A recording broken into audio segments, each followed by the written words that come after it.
Congratulations, you made it to the Exfil. You can relax, unpack your bags, and we hope you enjoy the show.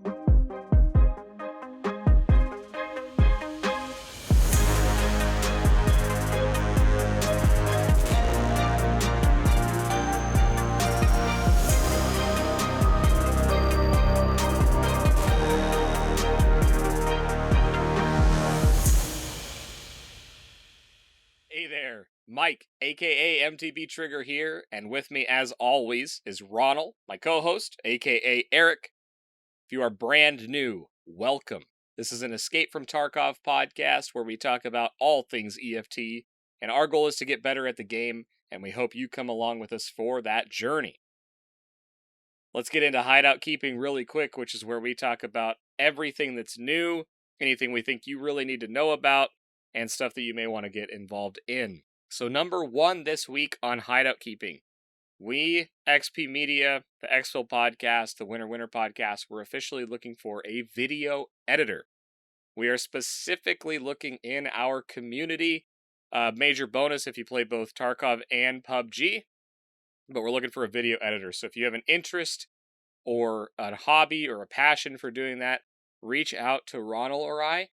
We want to talk with some folks who are interested in video editing. We've got some projects that we want to get some folks involved in. So reach out if you're interested in that, and we'll tell you what's going on and how you may be able to get involved with XP in that way. The other big thing is the PC giveaway. By the time you hear this, it's going to be just 2 short days before this thing goes out and is given away. If you have not entered the PC giveaway that we are giving away through the Winner PUBG podcast, you need to do it now. The link's going to be in the show notes. It's a 1660 Ti. It's a Ryzen motherboard. It's got PUBG peripherals. It's got the limited edition PUBG case. The thing is sick.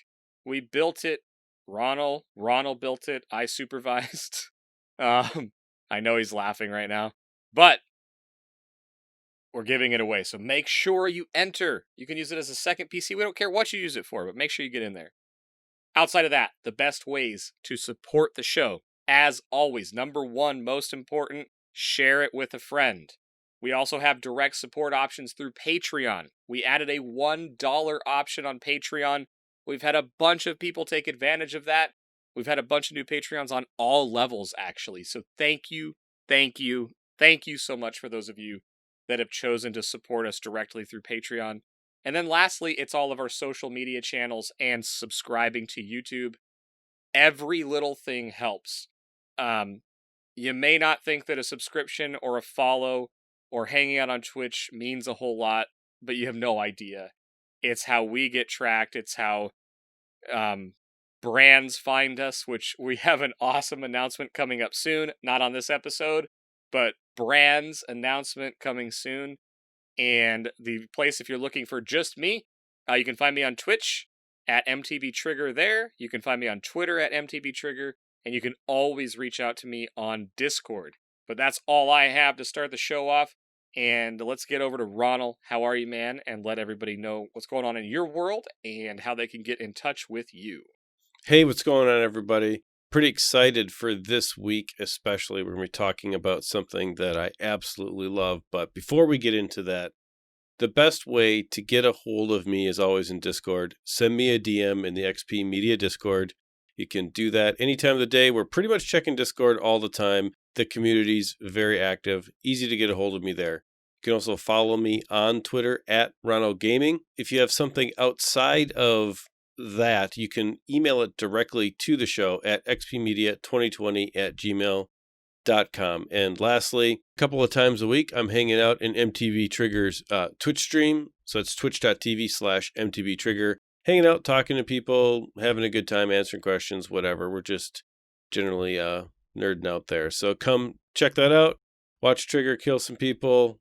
Come hang out with me. It's all good. But first, before we get into the main part of the show, which tonight I'm super excited about, we're going to be talking about making money.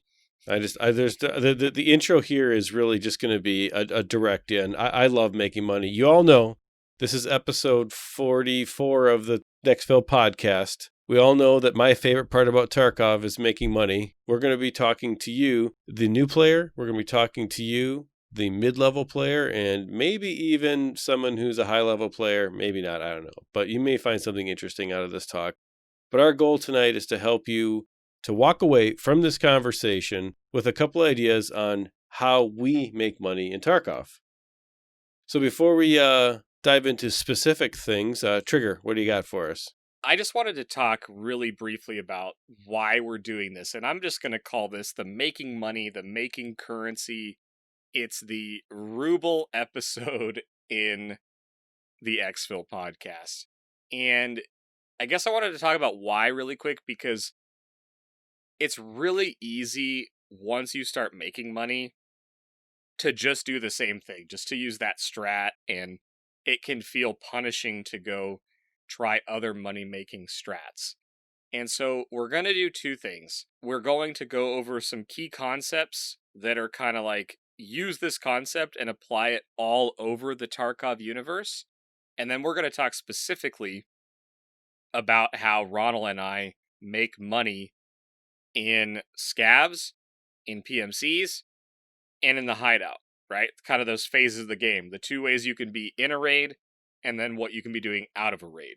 So, nearly daily, we hear from a listener or a batch of listeners, or somebody joins Discord and is talking about this, and they may be having trouble maintaining currency.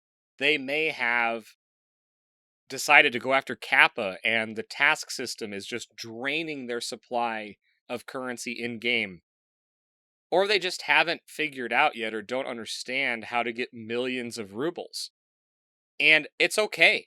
We hear this all the time. And especially as a brand new player, don't feel like you have to have 10 million rubles in your stash.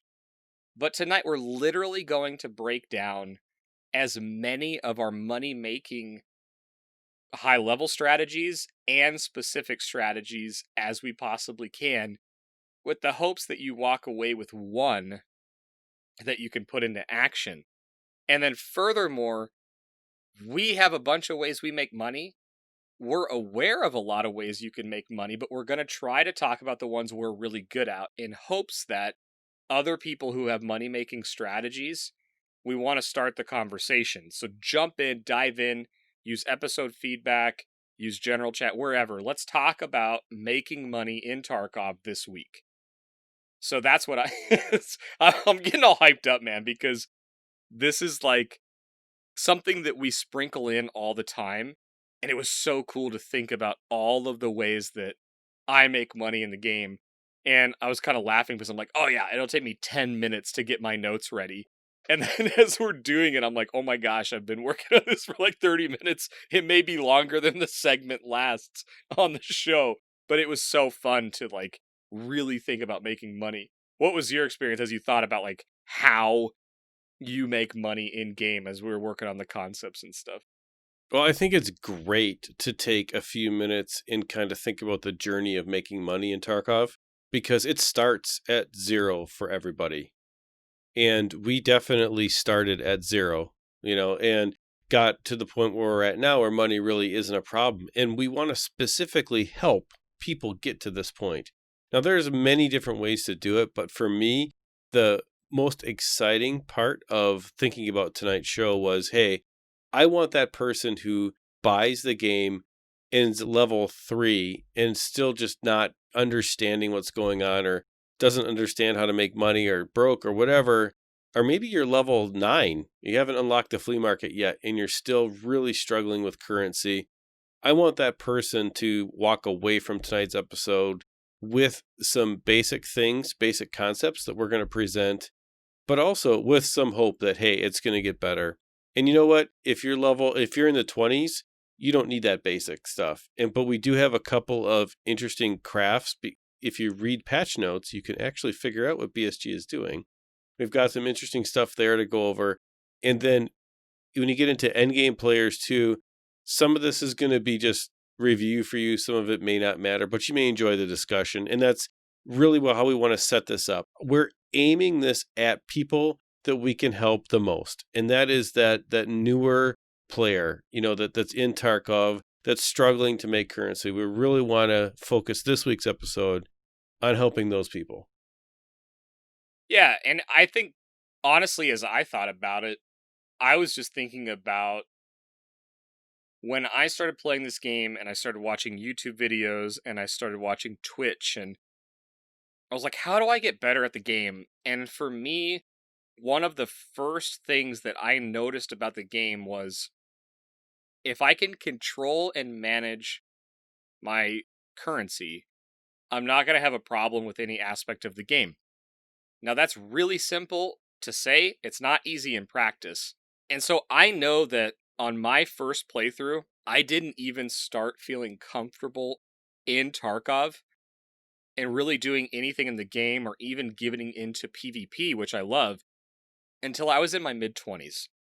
So I don't want you to hear what Ronal said and be like, well, if I'm level 18 or 32 or 44 and I'm struggling with currency, that this isn't for you, because it is. It took me a long time to get all these strategies, and I got them from all over the place, and I've tried a bunch of stuff that I have never had success in, but I hear about people having success in all the time. And you're not going to hear us talk about those tonight unless we decide to do like, hey, here's some other things you can look at. I just wanted to say that. This is for anybody that wants to make currency. So I want to jump in, and what we're going to start on is some just key concepts that really flow into this, okay? So the first thing I wanted to bring up was the concept of surviving. Now, a lot of you are going to laugh, but when we're making money in this game, you have to think about survival, especially since the find and raid change.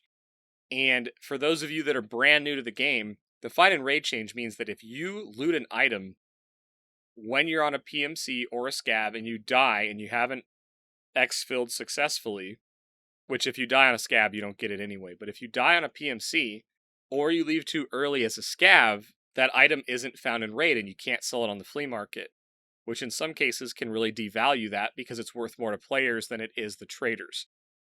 So survival is critical. And it kind of flows into everything we're going to talk about when you're talking about PMCs and SCAVs.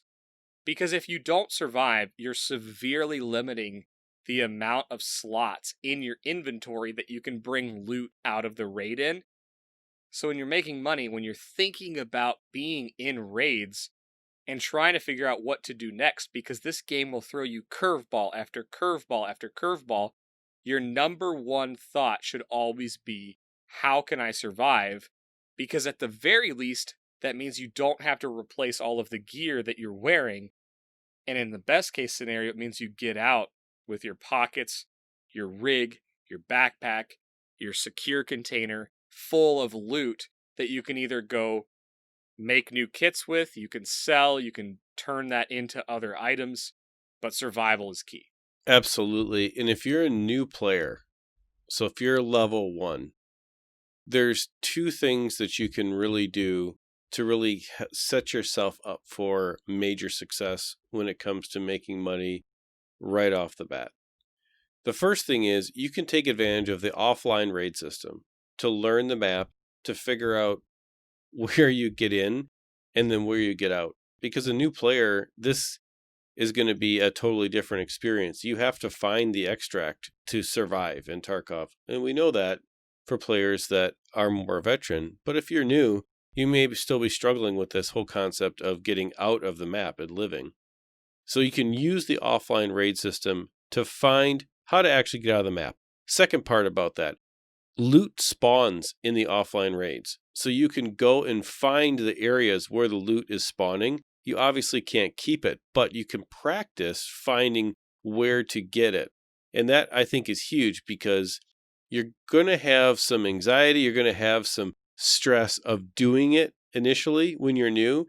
And you don't want to have the stress of trying to find it as well as the stress of trying to get out with it as well. So our suggestion right off the bat, offline raids, great thing to do. And what I always tell new players when they text me or DM me and they're like, okay, what do I do, Ronal? I need to make money. I don't know what I'm doing. Well, the first thing I say is practice one specific area of a map. Don't try to chew on all of Shoreline. all at once, it's too big. It's too much. You're not going to be able to do that as a new player. It's too overwhelming. If you watch a YouTube video of somebody's reserve loot run and you're level 2, it's going to be way overwhelming. You're just going to die. It's going to be too much to handle.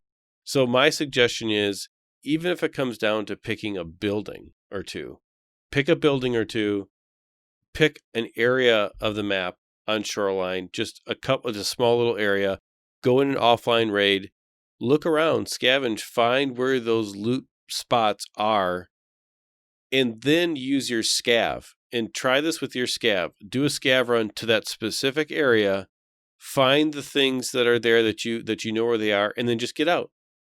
It doesn't matter. You don't have to have a home run when you're learning how to find and get out with loot in the beginning stages. Yeah, I agree. And you said something that's critical, and I just want to repeat it here, in that spending time in an offline raid may not seem like progress, but knowing where loot spawns are, knowing where scavs might be, and just general areas, like Ronal said, if you pick one or two areas and having a general understanding of how to move around it, through it, and knowing where loot might be, can be absolutely critical to surviving. And that's the reason why we're talking about it right now, in that knowing where the loot is great. You could have like a reserve run perfectly memorized, like Ronald said. But Tarkov will throw you curveballs, and it's one thing to run into an area and know where the LEDX spawn is, know where the graphics card spawn is, but then you may have an extract that you're not familiar with. You may need to exfil somewhere that you haven't gone yet, and then you're going to run into scavs or PMCs or players or all these other things. And so map knowledge is absolutely critical to making currency, because you want to have an idea of where you're going with your PMC or SCAV, if at all possible. Now, that said, a lot of times I'll discover stuff and make money by exploring because I had to do something to survive, like rotate a way that I wouldn't normally rotate because I saw two enemy players, or I took damage and had to run for cover, and I ended up in this hut, and look, there's a crate in this hut. I had no idea. So it's not just map knowledge going into the map, but there's also a critical thing of being aware of where you are in the moment, because sometimes you'll learn stuff as different things happen to you while you're in the raid. So really good point. I agree with the offline part of survival completely as it relates to currency. Yep, and it flows into the next piece of climbing the loot tier in Tarkov, and it's just not to be too greedy. There's going to be a natural desire to fill every available slot, and you will get to the point where you're good enough where you can do that, and that'll become normal to you.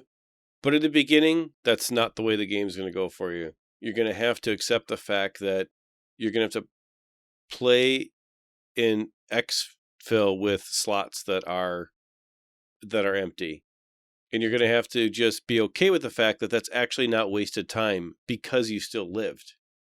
And in the beginning of Tarkov, it's more important to live than it is to hit a home run with loot. And you're going to hear us say that over and over and over again, because it's just something that is so tempting that a lot of other games that have loot, it's just, okay, I'm going to go fill up and go. But with Tarkov, you have to be much more intentional with the way that you do things, especially in the beginning. Otherwise, you're just not going to have any currency, and you'll just be getting the welfare AK from Uncle Prapper, which is still good that it's in the game, but not what you definitely want. So don't be greedy is really the thing. Don't be greedy. Have your level of greed commiserate with your experience level. And as you get more comfortable, let your greed go wild, because when you die, it's your own fault, and you can accept it a little bit easier because you know what happened and why it happened. Yeah, and I think every single person that plays this game for any length of time, they may not be able to recall a specific instance where maybe they went to loot a body too early. Maybe they had 3 extra slots and just didn't quite know how to play the loot Tetris in their inventory right, and they got killed while they were looting. Or, you know what, I'm going to go hit this stash on the way out. You know what, I'm going to go do this task even though I have full bags and I'm heading towards the Exfil. I think all of us have had those situations where we get greedy and then something bad happens, whether it's another player or a SCAV or whatever, and we die. And that's leaving so much on the table when we could have just exfilled, unloaded all of our stuff, gone back in, and then if we die, we still got all that other stuff out. So this one I can't speak to enough. Don't be greedy, don't be greedy, don't be greedy. Maximizing loot is something that will come with time, and knowing the value of things will come with time, and the speed of looting will come with time. But you just don't have to feel bad about, oh man, I didn't get to loot that guy, or maybe I should have hit that hut on the way out. No, if you get out and you survive, especially if you're on a net positive currency situation, always feel good about that in this game. It's not easy to do.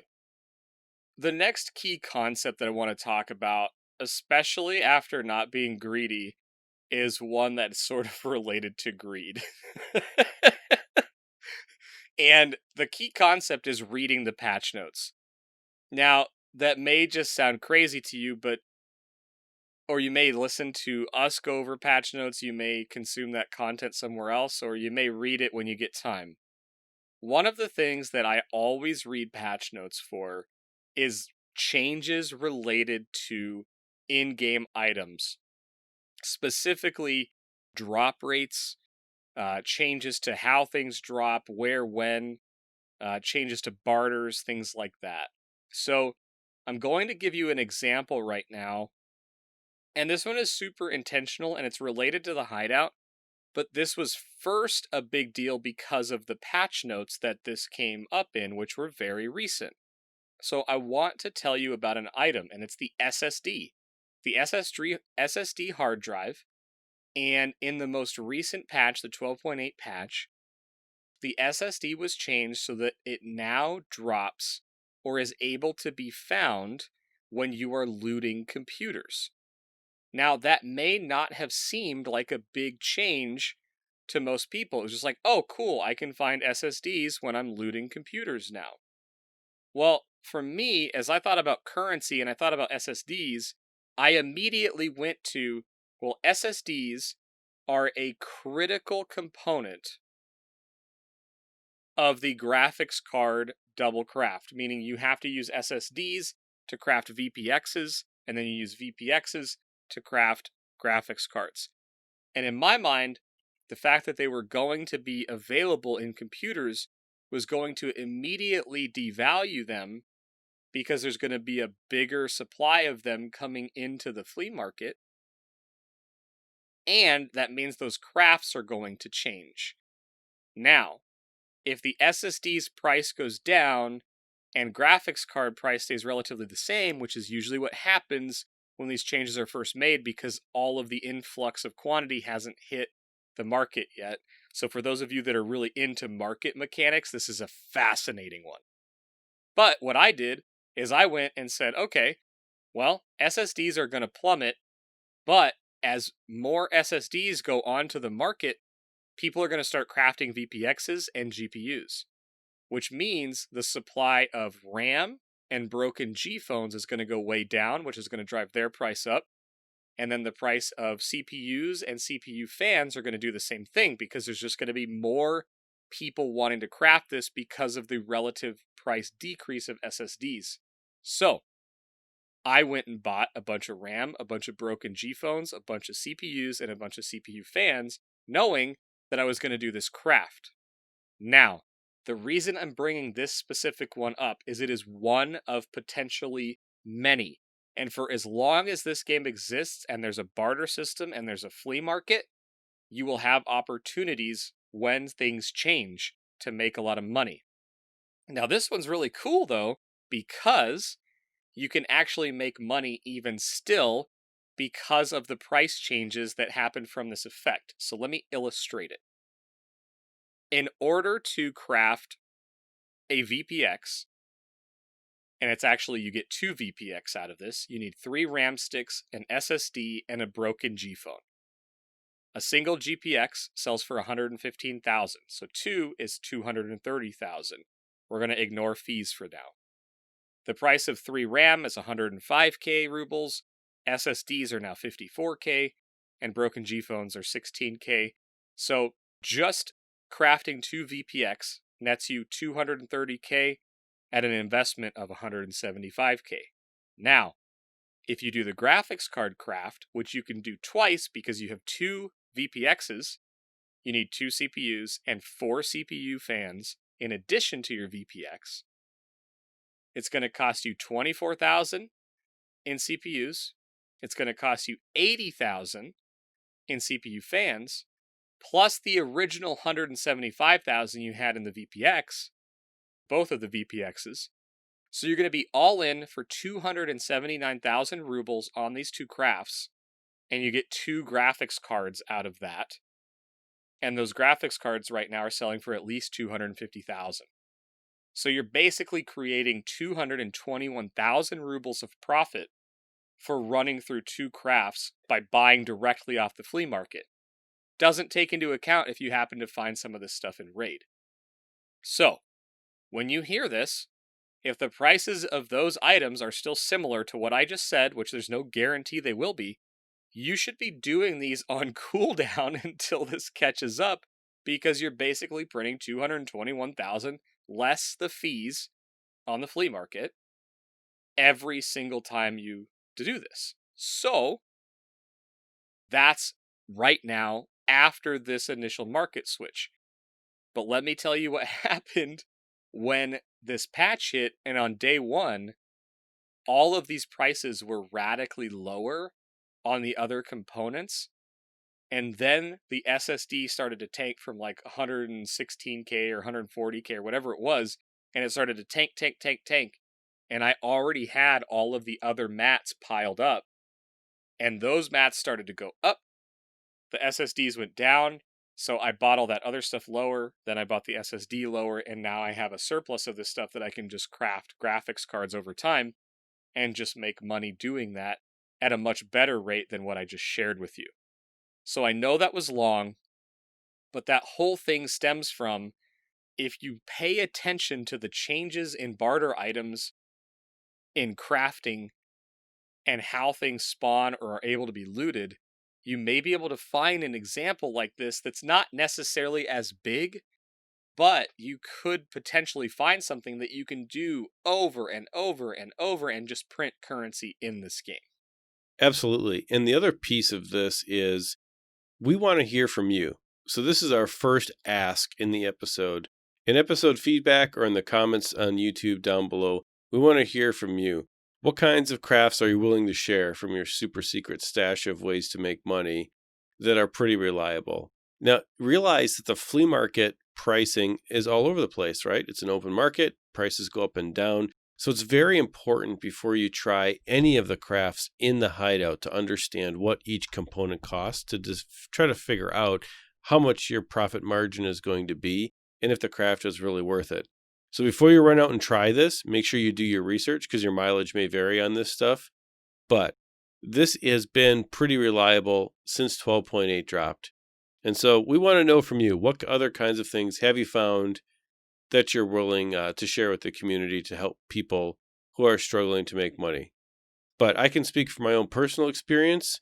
As we were doing the show notes for this, I set up my VPX craft. So that is boiling and nice, percolating well in my intelligence center right now. And so I look forward to trying this and seeing how it goes over the next week, especially as prices normalize on these. And then it'd be interesting to pick it up again in, say, like a month and just see where things ended up being. Now, if you don't have enough money to start this craft, you can farm those CPUs, and the CPU coolers and SSDs they're in computers.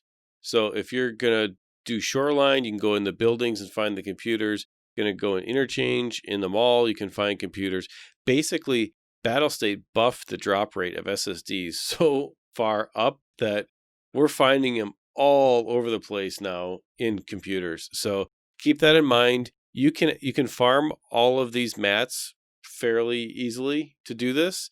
And the RAM sticks too, obviously they come from computers, or more commonly, I've seen ram sticks on shelves and floors. I would say more so than in computers, but both are most likely possible. I'm making that up because I don't know for sure, but I'm assuming it is. Yeah, interestingly though, so I'll get into my strategy for why interchange in a little bit, so a little precursor to that. But I've never found RAM on a shelf. I've only found it in a computer. So that's super interesting that you've kind of had the opposite experience. Yeah, I actually, the one place where I find RAM on the floor is in the upstairs of the weather station and shoreline, in that room, in front of the computer racks that kind of face the, when you come up the steps, you're looking right at it, the room with the wall with the safe. They'll sometimes be on the floor. There'll be a stick of RAM on the floor in the corner. It's hard to see unless you know, kind of where it spawns. But that's a good spot where it's just sitting out. Yes, it's the scene, and that's when we're talking map knowledge, it's not an area that I frequent, but that right there is once you get used to an area, like we were talking about, that's a nice item, right? Right now, RAM sticks are going for like, I don't know, 30K a piece, 35K a piece, and that's a one slot item. It's a really good one slot item. So, I mean, just that little thing, if you're going to focus on shoreline, it's going to make sense to know where that is, because it's those things that if you go and you know where to look and you know where to check, huge benefit to your currency situation if, once every 3 times you go in, there's a RAM stick laying there. So it's a great point. Yeah, absolutely. And when we get into interchange, you're much more familiar with interchange than I am. I know that there's RAM sticks all over the place because when we run interchange together, we do occasionally find them. The last kind of key concept we wanted to cover before we jump into our individual strategies and why we run them is something I'm going to call, you don't have to farm Letexes. You can, but you don't have to. I think it's so easy to get sucked into big ticket item farms or key farms that you can basically put yourself in a situation where you're fighting with all of the veterans, all the new players who are all running after this latest video, when sometimes you can do efficiency runs that are quicker and faster and have a higher success rate and can really put you in a scenario where you have a higher success rate of making good money over a long time, or at least a similar rate of currency. And so the question I would ask you is, how many raids is it going to take you to successfully get out with a found in raid Ledex? Versus how many SCAV runs would it take you to achieve the same amount of currency to get the same amount as you would for a Ledex? So I want you to think about that related to this, and as we're talking about the strategies that we use, because it's something that I think about all the time. It's like, yeah, I could go run into Resort over and over and over and try to get a Ledex, or I can do something that I can live 90% of the time in and pull out really good value. So that's kind of my take on efficiency and thinking about efficiency as it relates to money making. Early on, I learned in Tarkov that the game, the meta, if you want to use that term, for making money in Tarkov is not getting Letexes. It's not home run high value loot. It definitely is profitable to run only for, if you can get out with high value loot. But it also is very punishing. You are going to die a lot with that high value loot trying to get it out of the map because everyone's going for the home run, right? There's an analogy in baseball that you can win the game with singles. You don't have to always swing for the home run. So, you don't need to be Barry Bonds. You can be Pete Rose and still win the game. And I'm a baseball nerd as well. So for those of you in the audience that like baseball, you'll appreciate that reference. So I would say that I've just learned that in the beginning of Tarkov, I watched a lot of loot guides, which are all good. I'm not disparaging any of them. I think that it's great. There's lots of variety out there. But it kind of led me to the realization that a lot of veteran players that make guides that are the way that they play. and they're showing their home runs basically. And they want you to be successful, so that's why they're making the guide. They want you to be able to run into reserve and hit the home run. They want you to be able to run up to the resort and hit the home run. So they want your success to be vast and be a large ruble count per time played. It's going to take you a while to get to that point. So I learned early on that it's more about efficiency and survival for the time that you put in than it is about ruble count that you get out. And when we get into our individual strategies, I'll cover that in more detail. But just going for LEDXs is most likely for the majority of people not going to be profitable. And so as we kind of run through this next section here, where we're going to talk about our individual strategies, which are different, but different in ways that probably can help different groups of people. We don't just go for the home run. And I think that that's kind of something to think about when you're being honest with yourself. Like, if you're broke, why are you broke? Are you always going for the home run?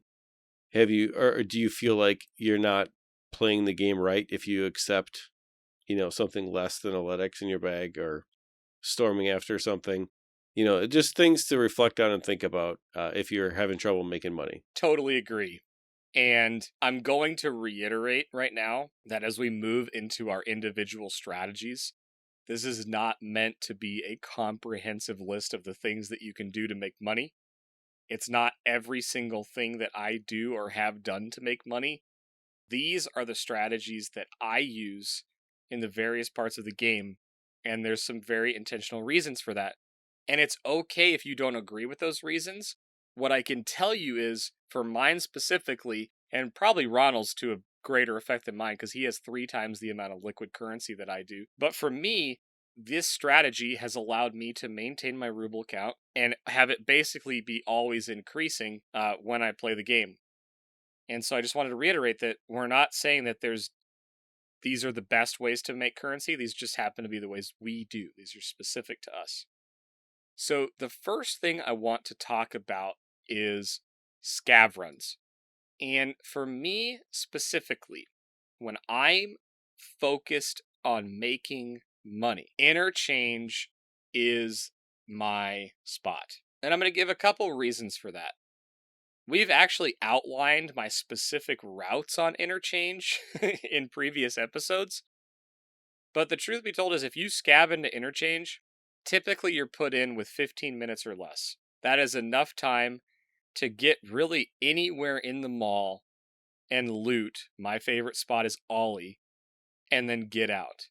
Now, the reason that I like Ollie is, one, is I know it like the back of my hand, but it has some very specific advantages.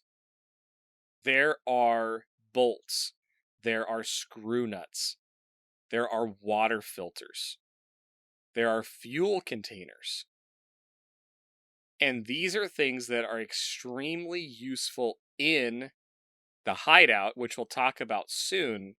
But I just want you to know that they fit into a hideout strategy that I have, and interchange has all of these things. Additionally, that crafting situation that I just told you about above, interchange, and Ollie specifically, has 6 computers in the main room, and then in the back rooms there's an additional 7 computers just in Ollie that are easily accessible as you're moving towards the Exfil. So you actually have the ability to hit 13 computers easily as you're moving towards the Exfil. Now, there's actually more computers in and around Ollie, but they're not as easy to get to. But now that you can find SSDs, you can also find the CPU fans, the CPUs. You can basically find all of that stuff to do these crafts that we were talking about. Scavving on interchange for me is, I know the routes, I know the Exfils. Something that, Ronal, you said was, you're right, a lot of the videos out there are the home runs. And anyone that's made a guide, and we talk about this because I want you to be successful. I want anyone who uses my interchange strategy to be successful. The best part of interchange for me is it was the first map that I learned as a PMC, and I only scav on interchange now. And the reason for that is I know it like the back of my hand, so I know the way that PMCs rotate. I know that if I go certain routes, 1 in every 10 raids, I'm probably going to be in a situation where I get to shoot at a PMC who has filled his bags and is trying to exfil. And pretty regularly, I'll actually do that. And just last week, I actually was leaving out Ollie down the ramp, and I was fortunate enough to be on an SVDS SCAV. And as I came down the ramp, I heard someone running. I look left, and on the other side of the ramp, a really juicy PMC is crossing. Shot him once in the head. He had his Killa armor, the Killa armor that he took off Killa. He had meta guns. He had all this stuff in addition to what he had looted through the map, and I was able to leave out the Emercom exit. So for me, it's map knowledge, it's efficiency, and it supports my hideout strategy. So I know that was long-winded, but that's why I scav on interchange. That's my scav strategy. Ronald, how do you make money as a scav? So I've detailed in previous episodes my favorite shoreline scav runs. I have no idea which episode number it is. You're going to have to go back and take a look. It was a while ago, so probably in the teens maybe, when I really started to embrace shoreline and understand how I can make money on it. I know I've dropped a map or two in the Exfil Discord about where I go to scav based on where you zone in. But the reason why I like shoreline for scavving is because it supports my playstyle very nicely. And I can get in and out of shoreline fairly quickly. And if I just am playing with the intention of making money, there are so many caches on the outskirts of shoreline. I basically make a big square around resort and then hit power station and weather station if I need to even. But between power station, the villa, weather station, and the pier, you never even have to go to resort. You can, if you're looking to make money, you don't necessarily want to have your primary objective to get into PvP, because that just adds more risk of not making money. And so I tend to like shoreline because I don't have to get into PvP. I can not engage and play the map with the intention of making money, or I can engage along the way. If I see an opportune moment, I can take it, but I can play the way that I want to play. Now, I generally will exfil from shoreline within maybe 12 to 15 minutes. And my general take in that 12 to 15 minutes is between 400 to 600K. So that basically means that I'm not hitting a home run. I'm not hitting like a single every time either. It's a good strong average, middle of the ground scav run. But because of that, because I just realized that, hey, my bags are 3/4 full. I know I've hit my 400K minimum threshold, basically, that I set for myself as my goal. And I just leave. Go up, reset, try again. Rinse, repeat, and sell. And because I've kind of accepted that as a strategy, the amount of efficiency that I have for time played in game for gaining currency is so high that I out-earn the people that go for just the home runs all the time. Because my currency count is pretty high given the amount of time that I have to play right now. And so I want everyone to know that you can be very successful and you can have a large currency count to fund whatever playstyle you want. And that'll be a different episode, but there's a reason why I have a high currency count, because I'm spending a lot of rubles right now. And that'll be maybe next week's episodes. We'll see. Yeah, so as we're talking about our scav runs, and again, we've detailed these on past episodes. We don't want to go completely into those runs, but I think something critical when you're focused on making money is establishing a route, establishing a run that in a non-PvP scenario, you know the places you want to check, and then you start to learn where you may encounter PMCs when doing that. And on interchange, there's also stashes on interchange. It's similar in that way when you're outside.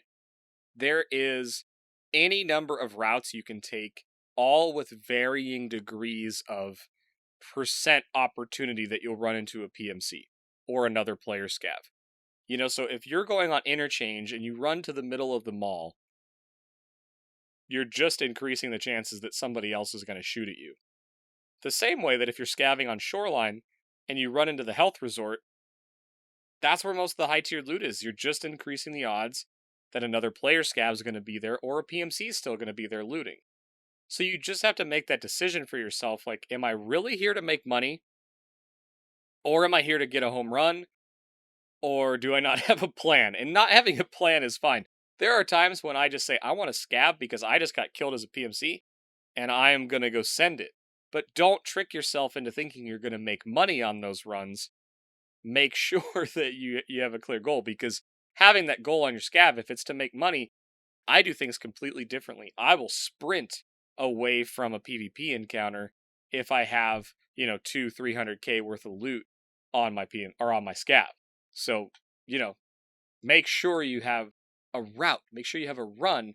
It doesn't matter if it's completely defined and you know every loot spawn along the way. Just make sure you have something you can do through offline raids or through raiding that you can get back into and be consistent on, that you try to stick to that route. Yeah, and the last point that I'd have about scavving specifically is to not overlook guns that you find on scavs that maybe are not desirable, but they have components that probably are. So you always want to make sure you double check shotguns for flashlights. Always make sure you double check the Vepers or whatever for scopes. Maybe not Vepers, but a hunter, everything.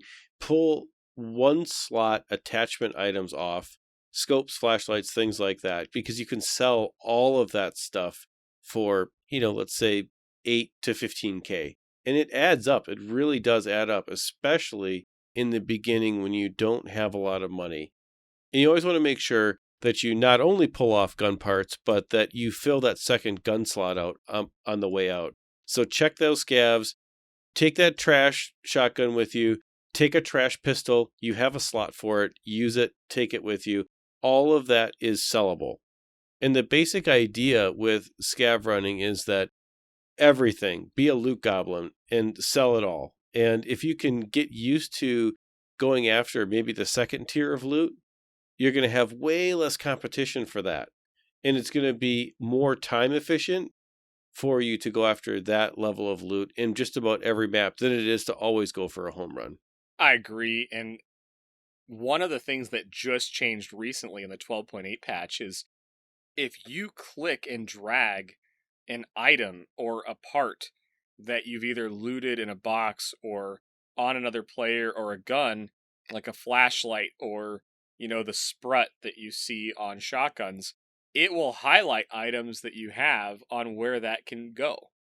So there's even easier opportunities to maximize the parts of guns now that you take out, because you can kind of click them and drag them real quick to see if they can drop onto stuff you already have. But I love the point you made about pick up a second gun. I love the point you made about, check the gear and see if you can attach it the right way. And again, it's over time you're going to learn these little things, like the sprut can hold 3 different flashlights. So if you get in a situation where you come across a lot of dead bodies and they all have a bunch of shotguns, or you're a PMC killing scavs and you loot a shotgun, check to see if there's a sprut, and then you could put multiple flashlights on one. And in some cases, those flashlights sell for like 10K to mechanic, depending on which one it is. So it's not just that they sell well on the flea market. A lot of these strategies are the same with selling to traders, even at low levels. And when you don't have them leveled up all the way, it can help you get to that spend that you need with them anyway. So great points on that. I love that. And SCAV is a great way to practice looting and, seeing what's actually valuable. I mean, there was so many times where I would loot like, a Glock rear sight or a Glock front sight, and I'd get out and be like, I wasted that slot. But then I did it for the 8th time and realized that I shouldn't do that anymore. So I think that's a really good summary on scavs. Now, I want to talk about Hideout.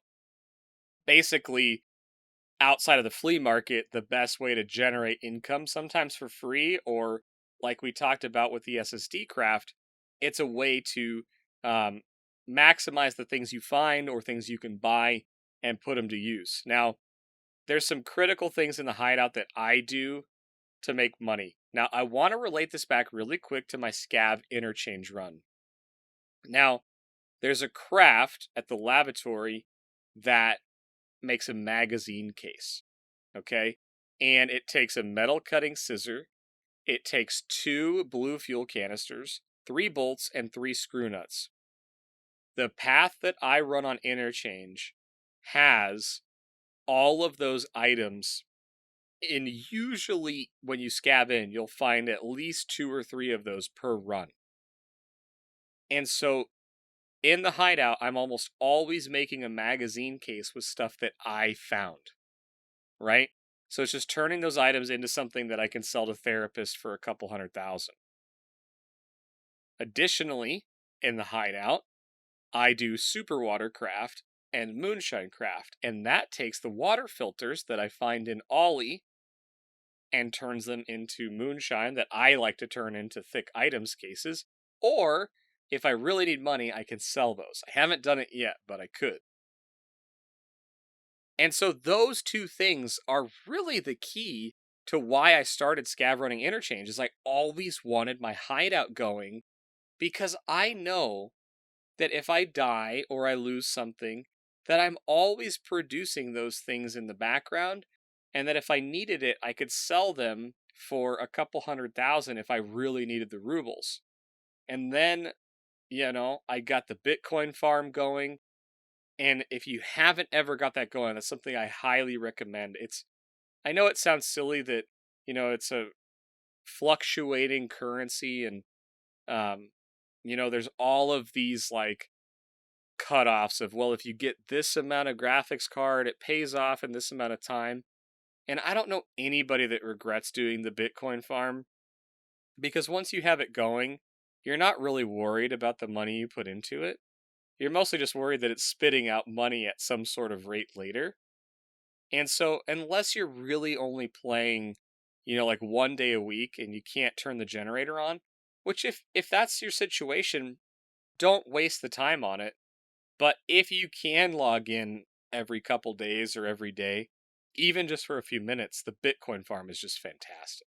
So you'll notice that my hideout strategy is directly tied to my SCAV strategy for making money, because sometimes I don't find anything related to my hideout, and sometimes I'll walk out with 3 water filters and 3 fuel cans or just a bunch of stuff that really helps my hideout. But the truth is, I only run SCAV on interchange because if in a given 10 raids, I can usually fund my crafts that I need to do for a couple days worth. And then I sell everything else that I find. So that's kind of how I make money using my hideout, is funding those crafts and making sure that my gas is in so that my Bitcoin's going. How about you, man? What do you do in the hideout to make money? I would say that everything you said is very similar to what I'm doing with the hideout. Now, the hideout strategy from a high level depends upon what level you are in game. Some of these things are not available until you're past level, say, 30 or level 35 or 37, I think. So if you're not there and you're listening to this thinking, well, I don't have the ability to make, super water moonshine stuff, what I would suggest you do is take a look at what you can do. So look at your intelligence center, even if it's level 1. Look at the lavatory at level 1, the med station, and take a look at what's there. An early craft that's actually profitable is the propitols in the med station. I believe I don't remember exactly how many it is. It's been a while since I've done it, but you can make what you need to put into it is usually profitable in the beginning. I think it's 7. 7. That sounds about right. So stuff like that, when you are starting off, your hideout strategy is centered around understanding the inputs into the crafts and making sure that the output is something that you either need to use for your PMC advancement or that you can sell on the flea market and make money. And that's what I do. And that fluctuates all the time. It just takes effort to look up the different pieces. And after a while, it's not as overwhelming as it is at first, because you kind of get a sense for what things are going for, depending on which trader or depending on the flea market is going. The other piece about it as well is you will find items while you're scabbing that can be traded for other items, and usually it's profitable. For example, Tetrises can be traded for Bitcoins, and with Mechanic, I believe it is. And when you do that trade, you end up usually coming out ahead, depending on what the price of Bitcoin is. Now, when Bitcoins were on the flea market, this was a really good trade, and it was limited. You can only do one, I think, per reset, or one or two maybe per reset. Now that Bitcoins are not on the flea market, it's not as profitable, but it still is profitable. I just looked before we recorded this episode. It's one of my more favorite things to do. You may only make 10 or 15K, but it's a free 10 or 15K for like 4 clicks. So that's something to keep in mind. There are trades on the traders themselves that are profitable. There's another one. There's a gun trade, if I remember correctly. And Trigger, you have to fill it in, but it's batteries, I think. It's 2 rechargeable batteries. Somebody comment down below and tell me what that gun trade is that I'm thinking of. That's the batteries, because I know that there is one, and I did that a couple times too. There's some obscure ones as well. And what I would suggest is every level that you unlock with your trader, click on the trade or barter tab and figure out what they can do and what items you need to have to complete the different barters, and see what's there, see what's worth it. Because I guarantee at every phase of the wipe and Tarkov, certain things will be profitable. They just are, because they're in demand at different phases as the majority of the herd of players levels and pushes through different phases of the game. So keep that in mind, because there's a lot of profit to be made. It just takes a little bit of out of raid time in game to figure out what those things are. And my strategy encompasses the hideout, encompasses the trades at the traders, kind of all of that. And there's not a lot of things to point at, say, absolutely do this, because it's a moving target. And, we could tell you to go do things like we have already in this episode. But the truth is your mileage is going to vary on that stuff, depending upon what the market's doing at that time. Yeah, and you hit on something with the barter system and checking the traders every so often that is really valuable. And I am so guilty of this, and this is one of those things that I honestly don't do. I wish I did. And in a handful of cases, I do. But you can go to the traders, and when you're thinking about making money or increasing your ruble count, limiting your rubles out is also a very good thing to have in your mind. And when you unlock new trades or barters, you may be commonly coming across something that can trade for something else you need or you could use, or something you could sell and make money. Kind of like Ronal was saying, he has shown me the Tetris spawn in the radio tower of Shoreline that's on his route. So he regularly gets Tetrises on his runs, and you can do the buy and sell like he talked about. But if he just sold that Tetris, he would make money. But he's saying he regularly finds a Tetris, and then he does that trade and turns it into even more money. But on the other side, maybe there's other things like rec batteries that's not a trade I'm familiar with. But if you're finding a lot of those rec batteries, maybe there's a trade you can use to turn those in to something else that makes it a better profitable trade for you. And I think that's an awesome strategy. So using the traders to limit, money out is also really good.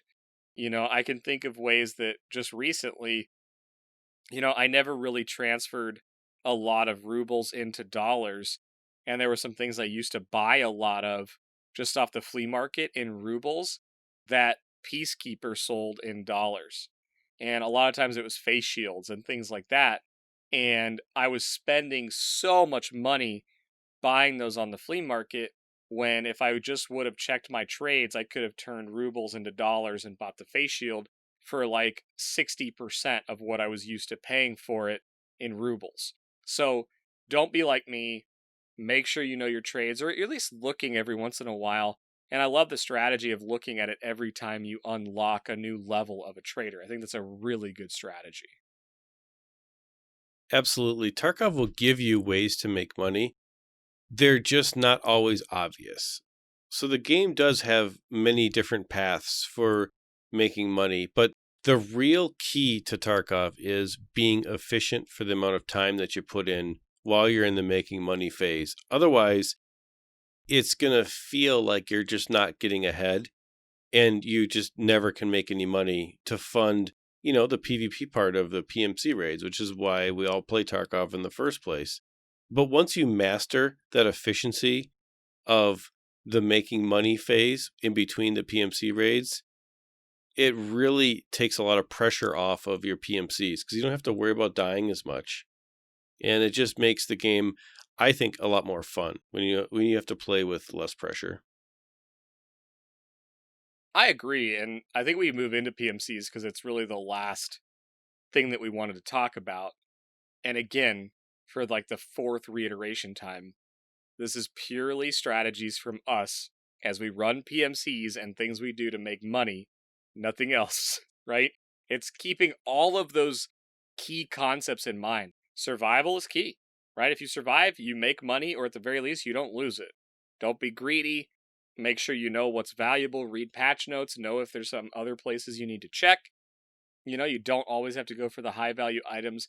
And map knowledge, map knowledge, map knowledge. It doesn't matter how you get map knowledge, whether you're watching Twitch guide videos, loot run videos, doing offline mode, doing it yourself on SCAV run, doing it yourself on PMCs. It doesn't matter how you get map knowledge, but the more you can get, the more you can memorize areas and know where loot spawns, know where PMCs go, know where SCAVs can be, the better off you will be with all of the other key concepts with money making we talked about.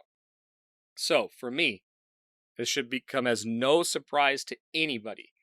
If I'm going to make money on a PMC, there's two things that I make sure I have. One of them is a sick case. And I push for this. I do the trade with Jaeger as soon as I can because you can stuff dog tags in there, and I'm a PvPer, and dog tags sell for a lot. And you can put keys that you search coats in. So whenever I'm on my PMC, you will almost always see me check every single coat. And the reason for that is I'll put every key and currency thing that I can find in there, because if I do die, there are keys that I would never ever use that sell for 30,000 or 65,000 to therapist. And so if I die, but I happen to loot 3 or 4 keys, and yeah, they're not finding in raid, but now I can sell them to therapist, boom, that's awesome. But I also get to keep my dog tags, any currency that was found, and then all those keys. So coats, coats, coats. I love looting coats. And then sometimes, if you survive and you found a really valuable key, you can make hundreds of thousands or millions if you found a really good key. So that's number one. I like to have a sick case in my secured container. And again, back to the no surprise thing. If I'm on my PMC and I want to make money, I go run factory. The reason for that is I know that map probably better than any other map, better than Interchange for sure, and I know how PMCs play on that map, and I can exploit their mistakes, and then I can farm scavs. And for me, I can spend 15 to 20 minutes in a factory raid, and I can gather tons of valuable stuff off of scavs.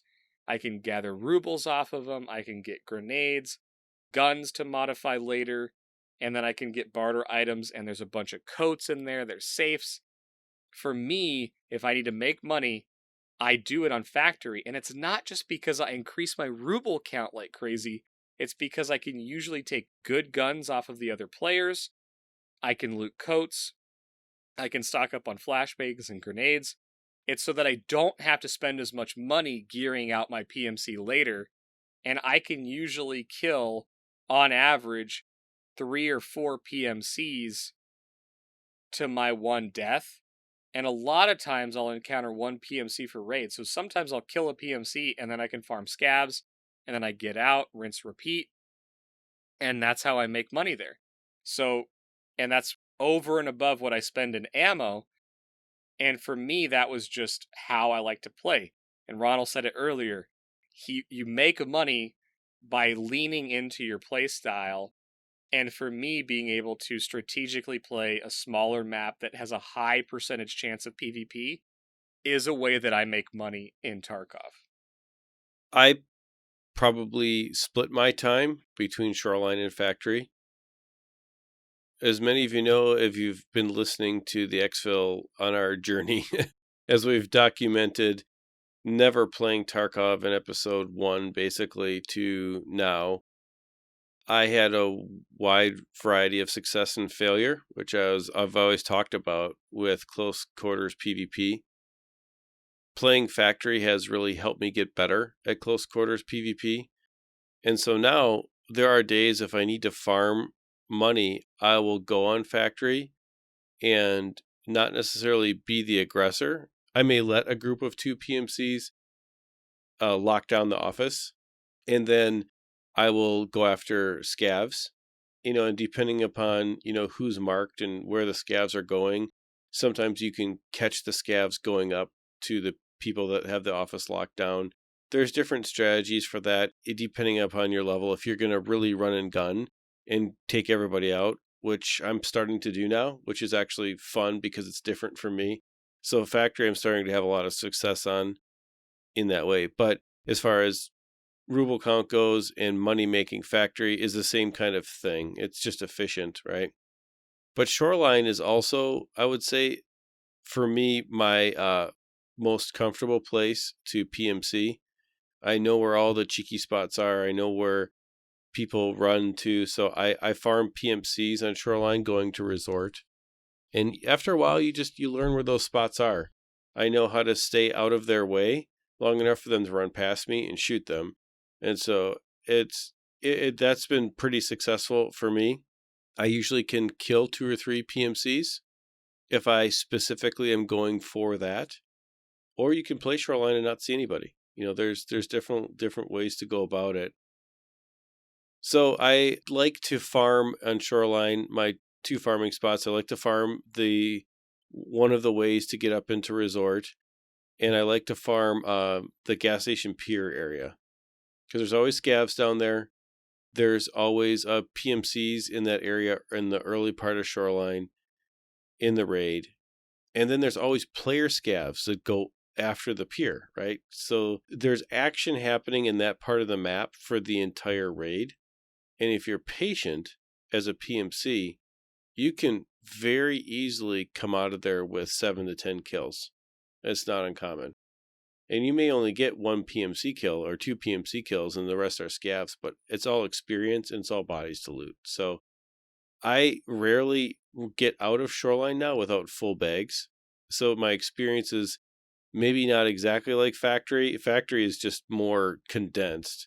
Regardless, there's still good loot the way that I play on Shoreline as well. So I've split my time on Factory and on Shoreline, and I've been pretty successful with that.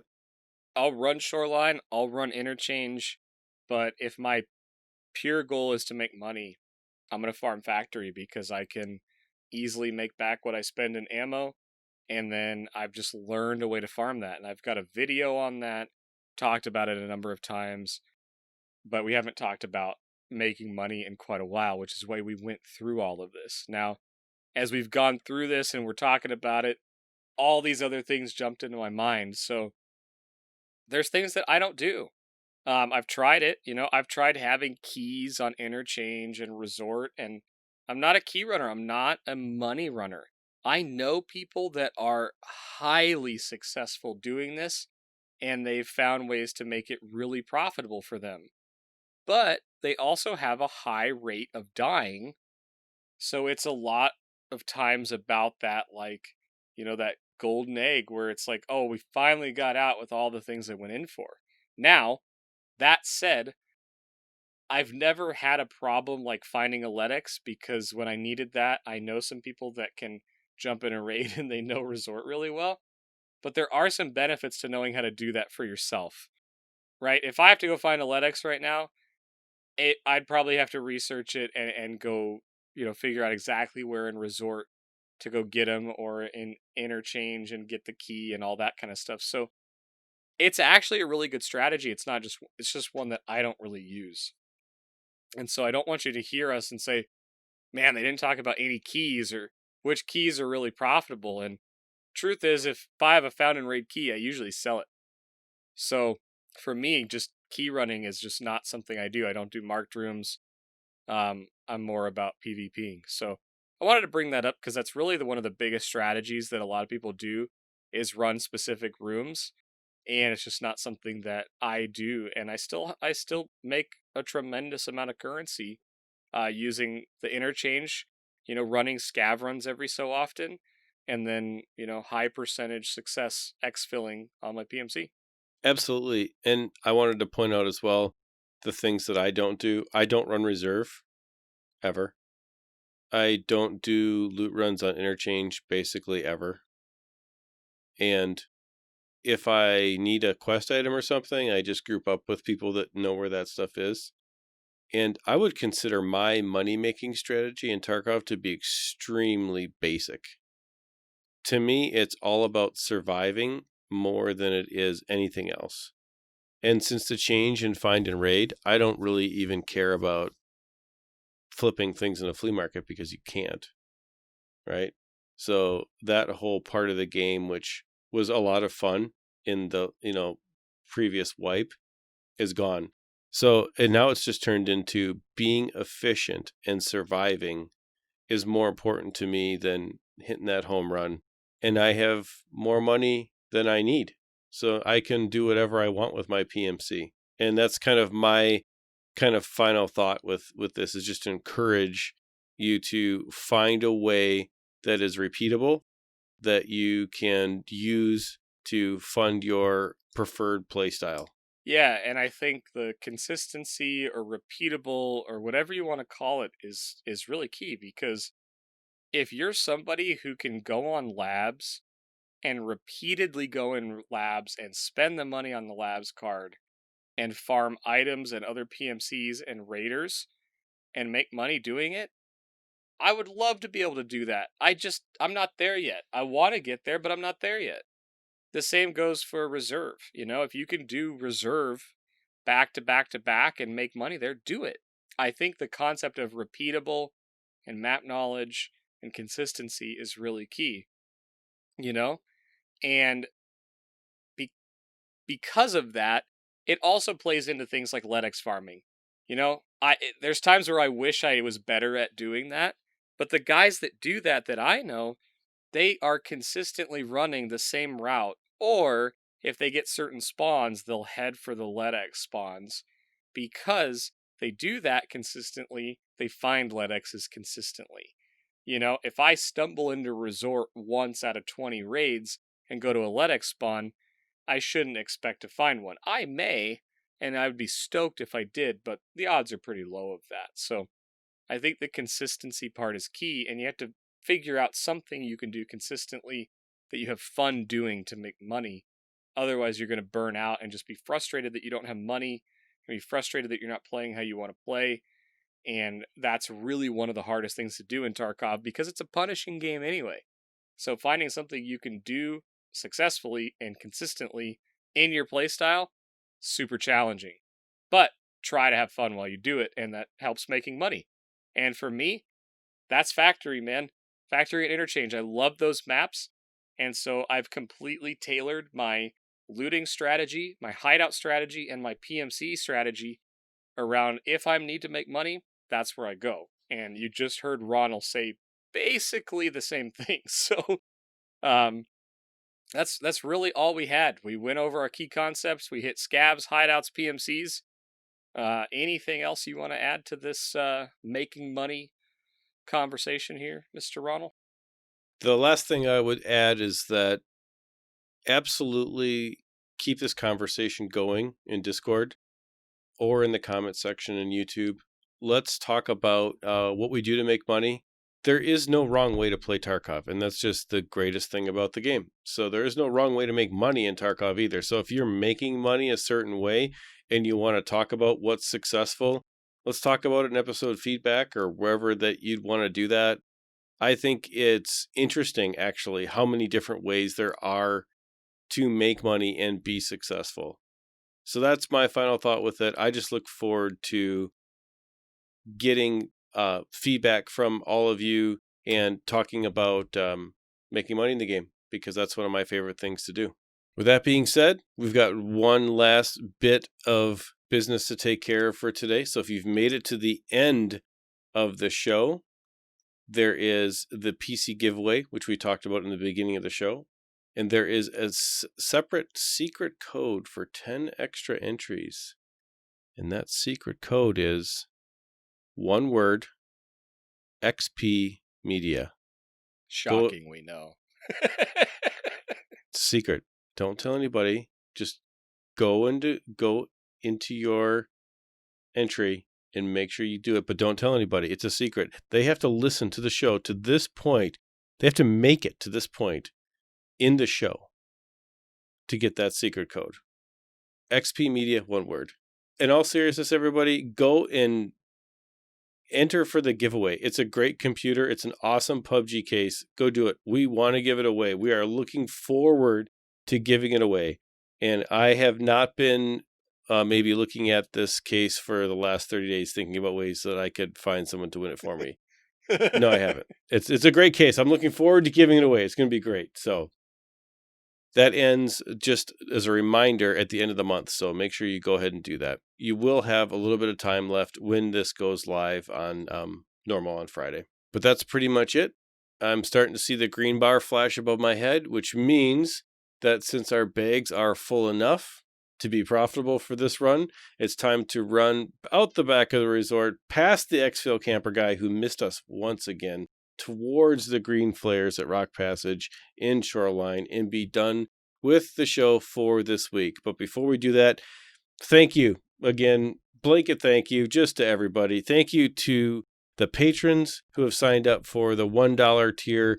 We appreciate the fact that people give their real life hard-earned money to support the show. It means the world to us. We love doing this, and we are very appreciative that you are willing to give your money to help make this whole project possible, and we really appreciate that. Thank you to everybody who's left feedback on iTunes and comments on YouTube and provided episode feedback in Discord. It's great to talk about these different things. That's the best part about the community that we're all building together, is that we can talk about this and we can all have a wide variety of opinions, and it's interesting, and we really enjoy doing that. So thank you to everybody that's participating in Discord and participating in the community. But that's about it for this week. So as always, have a great week. Good luck with your raids. I hope you make lots of money. I hope your raids are successful in whatever you're trying to get done this week, and we'll catch you on the next one. See you, everybody. Thank you.